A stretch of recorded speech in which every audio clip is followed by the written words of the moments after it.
The 2026 World Cup is just around the corner. We can all start counting the days for the peak summer that comes every 4 years. Today, let's take a look at what countries have already qualified and which countries can still qualify. Towards the end of the video, we'll take a look at what the 48 teams might look like and generate some groups that we could see at the World Cup. Since the World Cup has expanded the tournament from 32 to 48 teams, we'd expect a tournament like no other, and I can't wait to see what that will look like. We'll go region by region as each confederation has its own system and pace, and we will start with the regions that have made the most progress towards knowing what nations will be going to the World Cup. We can start with CONMEBOL first, or in other words, South America, which receives 6 direct qualification spots. The teams that have qualified are Argentina, Ecuador, Colombia, Uruguay, Brazil, and Paraguay. If we look at the table, a notable takeaway is Brazil ending in 5th place. This is the first time they haven't finished in first for World Cup qualification since the 2002 qualifiers. Quite surprising. It's also the first qualification for Paraguay since 2010. We're not quite done with South America yet. The World Cup hands out intercontinental playoff spots to every confederation except UEFA, and CONMEBOL receives 1, and that goes to the 7th place finisher, Bolivia. It's not clear yet who they will play, as not all the playoff sides have been decided yet, but Bolivia will be eager to qualify. This would be their first tournament since 1994. Moving on, let's take a look at the CAF Confederation, which is Africa. Africa gets 9 direct spots, all of which have already been decided. The African qualifier is potentially the most intense of all. 54 nations, 9 groups of 6, and the winner of each qualifies. The 9 group winners and the World Cup ticket nations are Algeria, Cabo Verde, Cote d'Ivoire, Egypt, Ghana, Morocco, Senegal, South Africa, and Tunisia. Worth noting here, Cape Verde has reached its first ever World Cup by topping a group where they were competing with World Cup staple Cameroon. Which brings me to the next point. There is one more spot available for Africa, but it is gruesome. The 4 best second place teams by points will have the opportunity to compete for a spot in the Intercontinental Playoff, and this will be a 4-team bracket with the winner getting the spot. The 4 nations are Nigeria, Gabon, DRC, and Cameroon. Nigeria will face Gabon in the first semi-final, and DRC will face Cameroon in the second semi-final. The final will decide who has a chance to qualify in the Intercontinental Playoff, which will not be easy either.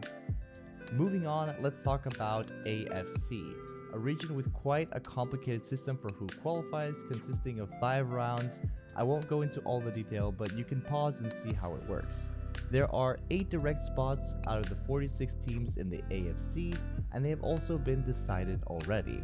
The qualified nations are Australia, Iran, Japan, Jordan, South Korea, Qatar, Saudi Arabia, and Uzbekistan. We do have a couple of debutants here worth applauding. Both Uzbekistan and Jordan qualify for their first World Cup ever. Exciting.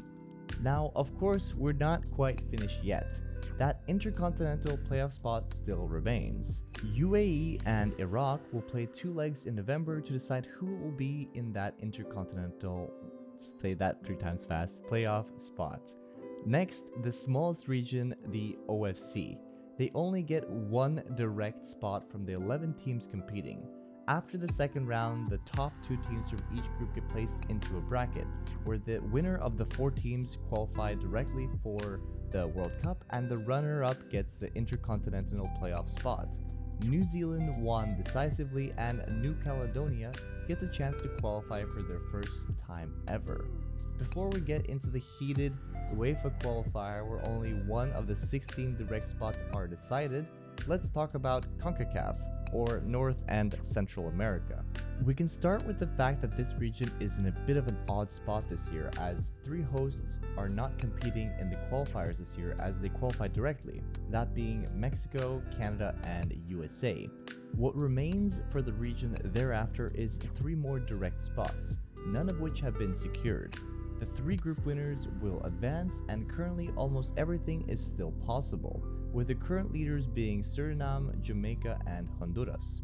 There is still even more to play for here, as this region receives 2 intercontinental playoff spots.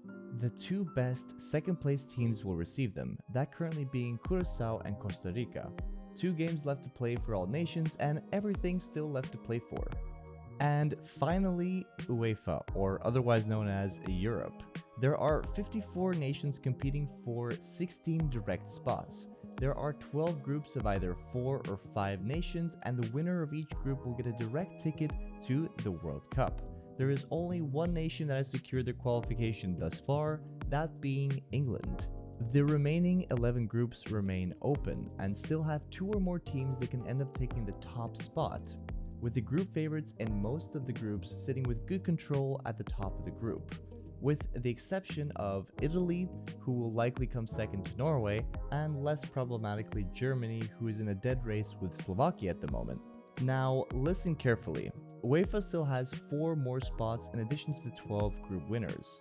All the second place teams in the 12 groups and the 4 best winning Nation League sides that don't already have a spot will get into 4 separate qualifying brackets of 4 teams each. The winner of the 4 teams in each respective brackets of 4 will also secure World Cup qualification. A surprise or 2 are likely to come, but as it stands, these would be the most likely 11 alongside England to secure the top spot in their groups in November. Germany, Switzerland, Denmark, France, Spain, Portugal, Netherlands, Austria, Norway, Belgium, and Croatia. It's hard to predict which 4 of the 16 playoff teams will advance, so many incredible footballing nations, but it could look something like Italy, Turkey, Ukraine, and Wales. If you want excitement, make sure to tune into the November round of games. Most first place teams are playing against the second place teams for advancement. For example, the final match day, Germany and Slovakia are playing. Now, just for our own entertainment, we're going to take the current standings and qualified teams, as well as those likely to go through an intercontinental playoff, and put together a plausible list of 48 teams we could see at the World Cup, and then put them into groups. That way we can start imagining and taking a look at what these groups might look like. Following the FIFA draw rules, here's what the groups could look like. Just looking at this list of 12 groups gets me so excited, and I can't wait for the draw on the 5th of December when I can start thinking of every possible scenario. And with that, I'll say, let the World Cup run-up start. I'll be making videos all things World Cup, and I can't wait to share lots of exciting videos with you guys leading up. So subscribe if you enjoyed, and I'm curious to hear in the comments what nation you'll be supporting. Let me know.